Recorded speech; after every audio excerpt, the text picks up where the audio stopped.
السلام عليكم ورحمة الله وبركاته. كلنتي wanaagsan asxaabay meel kastood naga daawaneysaan. Haddaba maxaa ka soo kordhay dagaalkii iyo nabadeyntii iyo hawlihii socday Mareykanka iyo Iiraan? Miyay mar kale isku noqonayaan mise xalku xal baa la helay? Arrinta Hormuz maxaa lagu dhameeyay? Sheekada kale oo cajiibka ah ee hadda soo baxday waxay tahay Mareykanka wuxuu duqeeyay buundadii Iiraan ku xiraysay Shiinaha iyo Ruushka iyadoo la sheegay halka in muddadii ugu dambeysay Mareykanka uu ka shakisnaa in hub fara badan Iiraan looga soo gelinayay. haddaba sidee wax u jiraan meeshaan la weeraray iyo xaalkeeda iyana waan idin hayaa.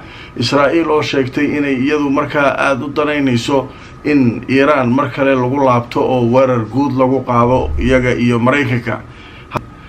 xaaladda bariga dhexe meesha wax kala marayaan iyo weliba meelihii halista ahaa ee la iska duqeeyay maalmihii la soo dhaafay Iiraan iyo Mareykanka ayaynu barnaamijka ku faahfaahinaynaa.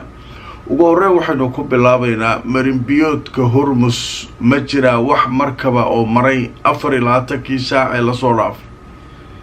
haddaba Al Jazeera waxay leedahay ilaa 6 markab ayaa la diiwaan geliyay inay ka gudbeen marinbiyoodka Hormuz oo 3 ay yihiin kuwo qaada shidaalka iyo gaaska. waxaana hor socday doomaha ciidanka ilaalada kacaanka Iiraan. macnaha waxay qaateen awaamiirta Iiraan sidaasay ku gudbeen. cidda iska lahayd laakiin lama sheegin oo macnaha Al Jazeera waxay leedahay totally ma xirna meesha la yiraahdo Hormuz, laakiin Iiraan sida ay rabto ciddi diidan ayaan mari karin. cidii Iiraan iska afgarata macnaheedu way mari kartaa. macnaha waxay leeyihiin wariyaashoodu ilaa 6 markab ayaa martay 24 saac ee la soo dhaafay. marka taas oo fariin ah inaan meesha xirnayn oo gabi ahaanba maraakiib maraysa aanay jirin. marka taas ma jirtay leeyihiin markab uu maraya laakiin markab ay Iiraan ogoshahay ayaa maraya.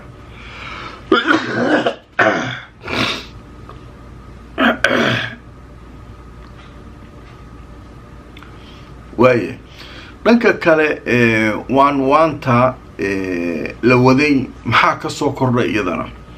waanta waxaa leeyahay ilaa hadda waxaa lagu guulaystay in maaragtay la joojiyo xiisadii jirtay oo labada dhinac aanay isweerarin oo wax dagaala aanay isku qaadin.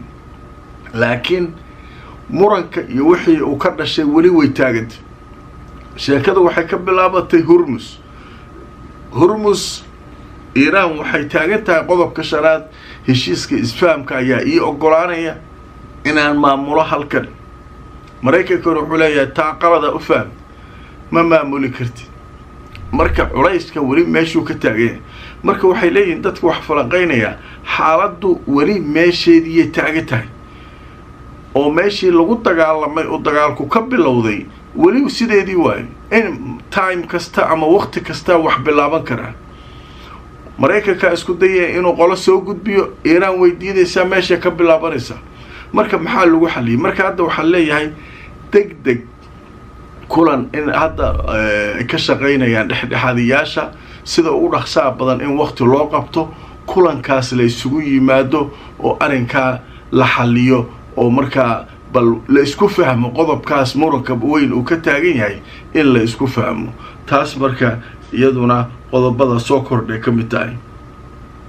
sheekada marka cajiibka ah ee aadka loo hadalhayo oo warbaahinta reer galbeedku inta badan ay qariyeen oo hadda banaanka soo baxday waxay tahay Mareykanka waxay weerar ku qaadeen buundada isku xirta sida la leeyahay buundada isku xirta Iiraan iyo Ruushka iyo Iiraan iyo Shiinaha. haddaba sidee maxaa jira buundadaas maxay ahayd? marka waxaa leeyahay buundadaas Mareykanka wuu ka shakisnaa. bilihii ugu dambeeyay waxaa aad u socday alaabta ka timaada Shiinaha, kuwa u socda, kuwa Ruushka ka yimaada, kuwa u socda hubka iyo wixii adeega Iiraan ay u baahanto oo dhan iyo bad iyo maba la soo marsiinaaba ilaa dhulkaana la soo mariyaa. sidee marka ku dhacday? sheekadanu maxay tahay? yaa qoray? haddaba telefishinka la yiraahdo Sky News qaybtiisa af carabiga ayaa wuxuu leeyahay xog muhiima oo la helay ayaa arrinkan sheegaysa. haddaba telefishinka Sky News wuxuu leeyahay weeraradii Mareykanka uu ku qaaday buundo isku xiraysay Iiraan iyo Shiinaha iyo Iiraan iyo Ruushka ayaa la soo ogaaday.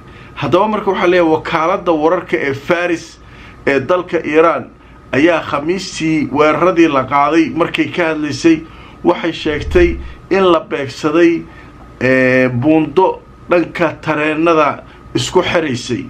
waxaana la sheegay buundadaasu inay tegaysay meelo kala duwan waxayna isku xiraysay Iiraan iyo Shiinaha iyo Ruushka oo laba sharikadood la ah ama laba saaxiib oo shirkad la ah Iiraan dhanka istaraatiijiga. haddaba waxaa la sheegay buundadaasi wadadeedu inay sii maraysay Turkmenistan iyo Kazakhstan kadibna ay u sii gudbaysay dhanka Shiinaha iyo Ruushka marka ay ka timaado Iiraan. waxaa la sheegayaa Ruushku inuuba caadi isaga adeeganayay wadadaas sanadkii 2025 ilaa haddeer isaga iyo Iiraan halkaas inay waxyaabaha muhiimka isugu gudbinayeen.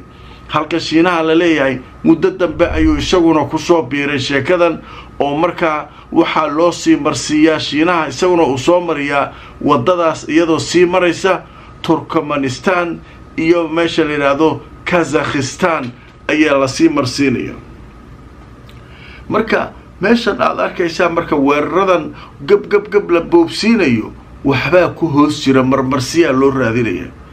marka waxay leeyihiin weerarka meesha saldhig military kuma yaalo oo ciidanka Iiraan ee gantaalaha tuurayay ma degana buundada. waay Mareykanka inta soo baxay buundadan tareenada u duqay.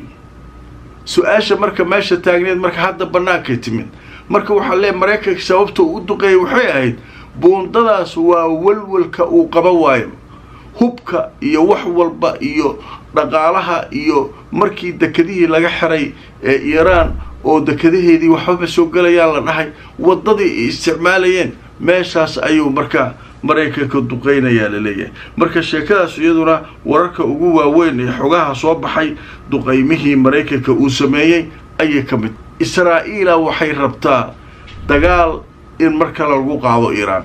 waxa leedahay markaan annaga xataa diyaarana waxaan rabnaa inuu Trump amarna siiyo yiraahdo dagaalka soo gala. arikaan in sidaa looga tago ma qabno. Iiraan saan haddii looga tago gantaalaheedii waa haysataa hubkeedii waa haysataa haddii awoodeedii weli way taagan tahay. marka nuclearkaaga iska dhaaf iyo kan waxaaba nooga daran gantaalaha balastiga ee markii dagaal bilowdaba ay nagu garaacayso. marka hawshan hadday bisishahay meel fiican maraysa aan hawsha hadda wada galna leedahay Israa'iil dagaalka rabnaa ay leeyihiin. haddaba marka aan idin tuso warbixintan oo isla telefishinka Sky News uu qoray wuxuu leeyahay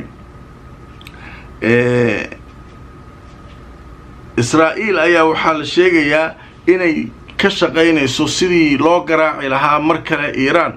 waxayna sheegtay inay iyaduna sugayso ogolaanshiyaha Trump oo ay doonayso inay ka qayb qaadato weerarkaas. marka iyadoo marka diyaaran leedahay hawsha marka halkaasaan annaguna ka galaynaa oo sidaas hawsha u wadaynaa. marka hawshaas halkaas mare dhanka kale dawladihii kale ee khaliijka ayaa iyagu dagaalkan khaatib billah ka jooga. khasaaraha waxa lagu leeyahay diyaaradaha soo gaaraya ma malay kartid Bahrain iyo Qatar iyo kulli meelahaas oo dhan dadkii khasaara ku dhacay. sidoo kale maraakiibtii waqti xilliga ay rabaan ma gudbi karaan bac mushtarki ayaa xiran. qolo walba marka waxay ka fakaraysaa badiil wax leeyahay waxay ku bedelato meel ay ku bedelato oo shaqadii Hormuz u qaban kartana ma jirto. marka ma wadan ka soo qaada Suuriya waa tii Imaaraadku lahaa Suuriya wada ka soo qaadayna dekada waa soo soconayna kadib meeshaas keenayna tii wixiina wax bilyan isku kacaayo oo haddana wixii la rabay aan shaqaynayn. marka hadda marka waxay xoog saarayaan dawladaha khaliijku sidii arintan bal xal loogu dhameyn lahaa. Mareykan iyo Iiraan arintooda in la xalliyo oo dagaalkan dib mushkiladan iyo waxaan taagan sidii marka dalalka ay uga nabadgali lahaayeen. haddaba marka wararkaas ayaa ugu waaweynaa barnaamijkeennii labaad aan idiin soo gudbinaynay maanta oo jimco ah waan hubaa barnaamijkaygii saaka isaguna inaad ka hesheen macluumaad aad u xiiso badan oo aanu ku soo gudbinay inta aan mar kale kulmayno barnaamijka like gareeya oo share gareeya haddaad ku cusub tahay subscribe-ka ka samayso youtube-ka facebook-kana follow garee inta aan mar kale kulmayno khayray nabadgelyo